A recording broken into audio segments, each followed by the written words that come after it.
Serial वसुधा के अगर आप हैं डेली व्यूअर्स तो हो जाइए तैयार अब नए यहाँ पर बवाल को देखने के लिए। चंद्रिका को आपने देखा ही कि वसुधा सीरियल में जब चंद्रिका को पता चला कि उसके बेटे देव ने उसकी मर्जी के खिलाफ घर की हाउस हेल्प वसुधा से शादी कर ली, वो हाउस हेल्प ज्यादा फैमिली मेंबर रही है, जो चंद्रिका के हर उस वक्त में उसके साथ खड़ी रही, उसके हर एक फाइनेंशियल और उसके बेटों के साथ उस वक्त खड़ी रही जब कोई उनके साथ नहीं था, दुश्मन दरवाजे पर खड़ा था और चंद्रिका ने अपनी जान पर खेलकर सारी चीजों में बचाया। लेकिन इसलिए बस देव से वो शादी नहीं करवा सकती क्योंकि वो उनके घर में काम करती है, बल्कि यहाँ पर वसुधा की ना पढ़ाई कम है ना बाकी चीजें, अकल में वो कम है, सब चीज परफेक्ट है और यही चीजों में यहाँ पर देव उससे प्यार में घिरा। लेकिन चंद्रिका को तो सिर्फ यहाँ पर वसुधा का क्लास, वसुधा की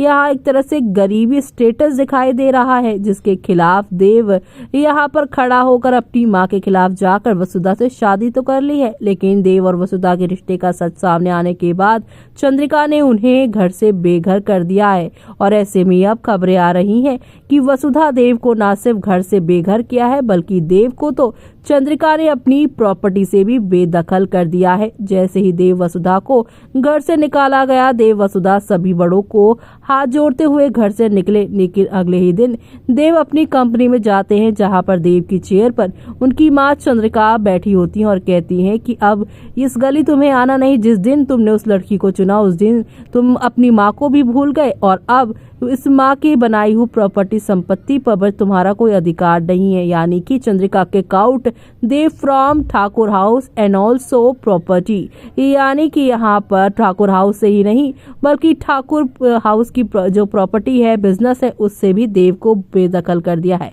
ऐसे में अब वसुधा क्या करेगी, यहाँ पर देव का सब कुछ वापस उसे दिलवाने में क्या मदद करेगी, वो देखना होगा खास।